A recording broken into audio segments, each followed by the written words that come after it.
episode! Oh no! We go with Fish Talk. Hello, and welcome to FishTalkTV. I'm Charlie. I'm Mark. And I'm Joe. Hey, and we're here to provide you some information about fishing for the rest of us. It's those guys who fly every week, and weekend warriors, as we like to think of ourselves. Yes, we are.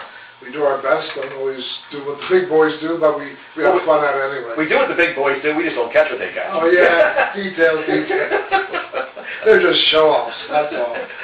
Hey, I've not been around for a couple of weeks because I'm in the middle of a home move, but I know that the recent weather would have kept me away anyway. Yeah, and I tell you, Charlie, the times are changing. You know, here the August, September, up until the beginning of October, things are a little warm and whatever. All of a sudden, the last couple of weeks, we've gotten some pretty big winds. We're getting some changes to the weather patterns, and we're starting to get cool. You notice I'm already in my winter outfit. I only got my 4 layers on today. Well, Joe wears 3 layers when it's 90, so you never know. Be prepared. That's right. It could go to. Well, the weather really has been an issue with fishing the last 3 weeks. They're very windy. Very few people have been getting out. The few people that have been getting out have been blowing around. Not very much happening. Not a whole lot. I fish at Cape May. I've been keeping an eye on down there and get some eyes and ears calling me about what's going on. What's happening in the bay? And Joe, there's nothing happening in the bay. Normally this time of year is when the stripers start to run, but the only word we're getting is up around Shipjohn. You know, that's way up the bay, which tells me that they're still not coming down yet. And around Cape May, there's nothing in the rips. There's zero story to talk about in the rips. In places like the Hereford Inlet, what have you, they're talking about nice 2 or 3 pound blues, tailor size, and still some black sea bass, that type of thing. Tog in certain areas. But other than that, stripers, just a foreign word. That's funny. Mark and I have been fishing, up in Brigantine, and they have been starting to come in. But we're slowly starting to filter in. The water temperature's starting to drop. Our water temperature, beginning of the month, was 69. We went out on Sunday, it's 60, 61. So really? It's dropped 8 to 9 degrees, which is falling into the perfect striper territory for us. Yeah, you bet. Mark, I guess we can talk about what we've been doing the last couple of weeks, actually 3 weeks. We went out on the 1st, and that's the day we did a lot of ground fishing. Yeah, we wound up catching a lot of black sea bass, nice size, about keeper size, but of course out of season couldn't keep any. I caught a nice triggerfish, about 16 inches, really nice fish. And fought real well. And then you caught a nice sized bluefish. Yeah, that same day we saw some action on corners, and I threw a rubber swimming plug, and boom, hit it instantaneously. So that day we did fine. And that was actually our first day back in after Irene, after Hurricane Irene. Right.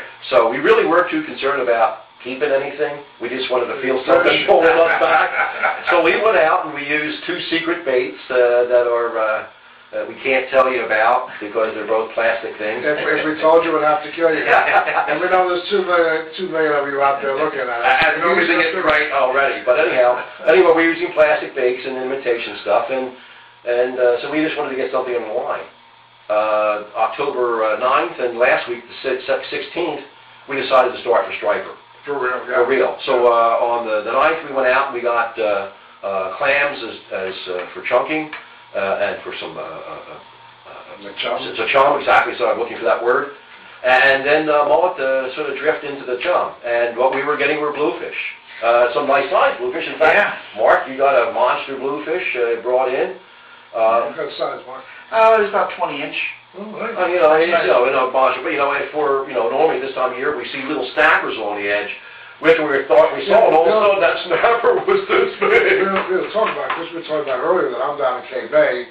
I'm down in the canal there at Breezy Lee. I go out either front or back.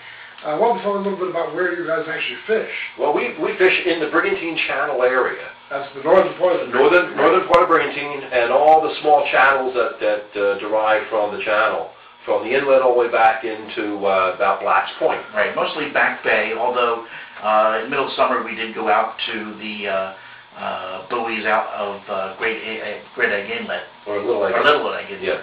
So, I mean, on the good days we can go out, but we normally stay from the inlet back. And for the last couple of weeks, we've been in the area around Little Beach and north end of Brigantine. Has there been a lot of activity back there? A lot of activity fish-wise, not too much activity fishing-wise. So that's pretty good. And again, it's been that way because the weather's been pretty messed up. A lot of wind, wind against tide. With all the winds out in the ocean and choppiness, it's brought in tons of sea lettuce and other kinds of debris on the bottom, so it's making it very difficult that way. You're constantly cleaning lines. But there are some fish filtering in. A friend of ours, Tom Michaels, who fishes out of our marina, who normally used to have a charter group known as Fin and Fowl. He now does private, his own fishing right now, both out of his center console, and right now he's using a kayak and running circles around us and catching fish.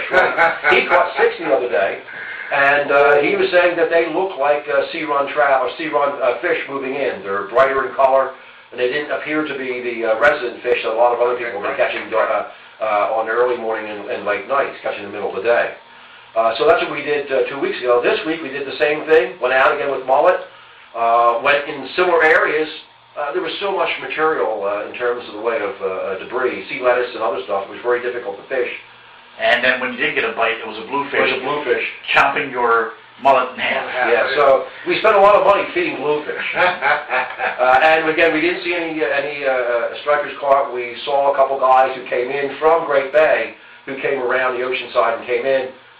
They were throwing plugs as well as dragging what looked to be smaller size mullet. And they caught one undersized fish. That's the only fish we heard caught all day long. No, actually, we did see one of the other boats came in. Oh, that's right. They out in the rips, so I say, on our inlet, in the true backwaters of the delta, where you get the turbulent flow.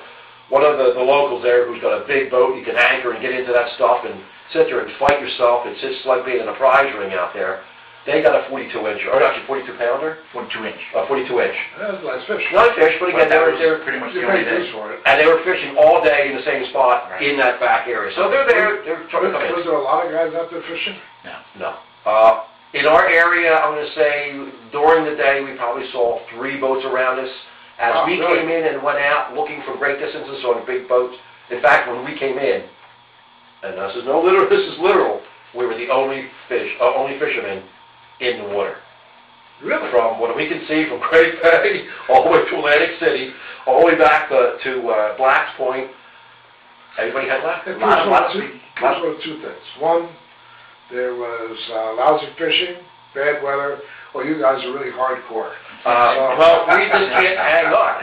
We would go to every spot saying the next spot's going to hit it. The next spot's going to do it. A lot of people have turned their boats in for the year and have them wrapped up.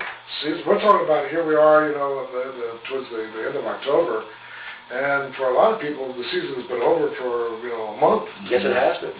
Most marinas will close down, or I shouldn't say close down, but start to give it a flag on the 15th of October, and then from that point forward, you kind of go week to week, based upon how they're pulling or what they're doing. What the weather's like. If you're in a river, they start pulling the pylons, such as that they do up the Morris Road. That's right, yeah. Or if they're in places like where I'm at, Brazy Lee, they start yanking the boats, they start turning the water off.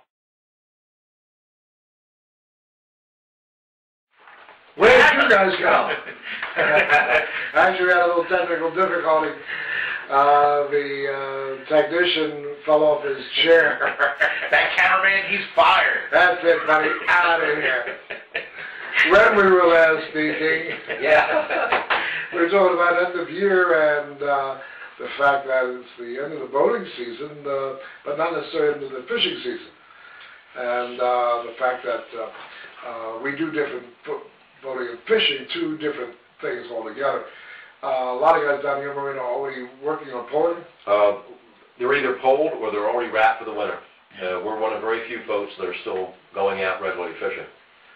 Down at Breezy Lee, the guys have been a little bit longer, I think, because the water temperature remains a little bit warmer. And your season's later because of, when the stripers eventually make it to you, so they're going to hold off till then.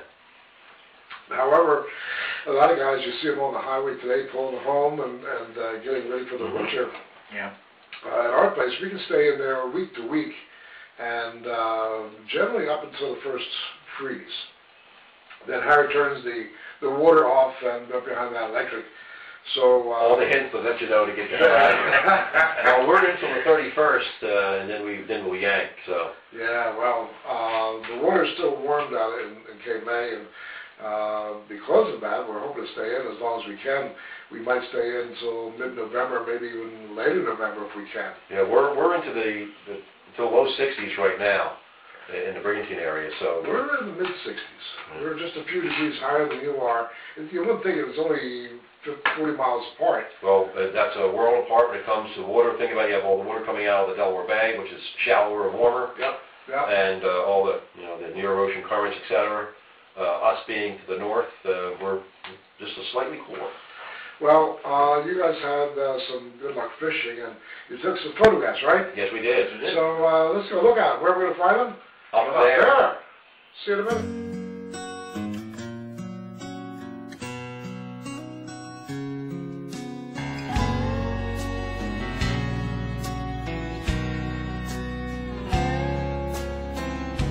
Well, I love her, but I love to fish. I spend all day Welcome out back. on... This time we didn't have the technical difficulties as we fired the cameraman. The thing that we have now really to do is ask folks to get a hold of us, to email us perhaps. I'm Charlie at fishsj.com. You can get a hold of Mark at markfishsj.com or Joe at joe@fishj.com. There you go. Boy, is that complicated? Even I can remember that. Yeah, we're looking for photos or short anecdotal little stories, etc., to sort of pass on to folks, let them know how your fishing season went, your successes, and also your failures, because they're part of the fun too. Misery loves company. Yeah, you see all our miseries. Well, we have a lot of company, I'm sure. That's why we call it fishing for the rest of us. But as Joe says, we'd love to have them, and we'll post them here. Also, email us. Let us know what you think of what we're doing here. If you think we should change something or add something, we'll be glad to give it a go. We're brave and adventurous. Hurrah! All right, maybe not. But guys, I think it's about time though to wrap it up for this week. Okay. So until then, I'm Charlie. I'm Mark. I'm Joe. And we'll see you next time. Keep your rods in the water. Let's go! Go! Here we go with Fish Talk Radio. Talk fishing, info, so much more. Get weather, fish matter. You'll be ready when the big one bites. Let's go! Gotta go. Here we go with Fish Talk Radio.